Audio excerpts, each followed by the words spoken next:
మొన్న Russia Ukraine యుద్ధంలో యుద్ధాన్ని ఆపించిన గనుడు పిల్లల్ని సురక్షితంగా ప్రజల్ని సురక్షితంగా దేశాన్ని తిరిగి తెచ్చిన మానవుడు. ఇతర దేశాల విద్యార్థులకు కూడా ఇబ్బంది కలగకుండా వాళ్ళని తరలించినటువంటి వ్యక్తి నరేంద్ర మోడీ గారు. మొన్న G20 దేశాల సమావేశాలు జరిగితే ఆఫ్రికన్ దేశాల కూటమి, వాళ్ళకు కూటమి, దానికి ఒక అధ్యక్షుడు ఉంటాడు. ఆ పేద దేశాలను కూడా ఆదుకోవాలి, వాళ్ళు కూడా అక్కడ చేర్చుకోవాలని చెప్పి G21 వాళ్ళకు కూడా సభ్యత కలిగించినటువంటి వ్యక్తి కూడా నరేంద్ర మోడీ గారు.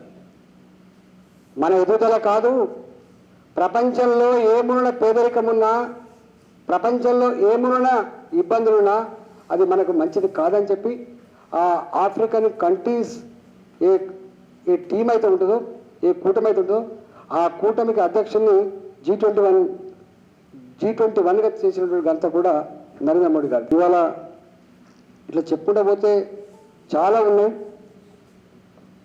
అనేక సమస్యలు. 400-500 సంవత్సరాలు నాల్చిన అయోధ్య ఇష్యూ ఎవరిని నొప్పించకుండా అందరినీ మెప్పించి న్యాయబద్ధంగా చట్టబద్ధంగా ఇవాళ రామ మందిరాన్ని కట్టించి ఇవాళ ప్రజానీకానికి అంకితం చేసిన వ్యక్తి నరేంద్ర మోడీ గారు. చంద్రయాన్ 3 ద్వారా ప్రపంచానికే మేము తక్కువేం కాదు టెక్నాలజీ అని చెప్పి చాటి చెప్పినటువంటి దేశం కూడా ఇవాళ భారతదేశం.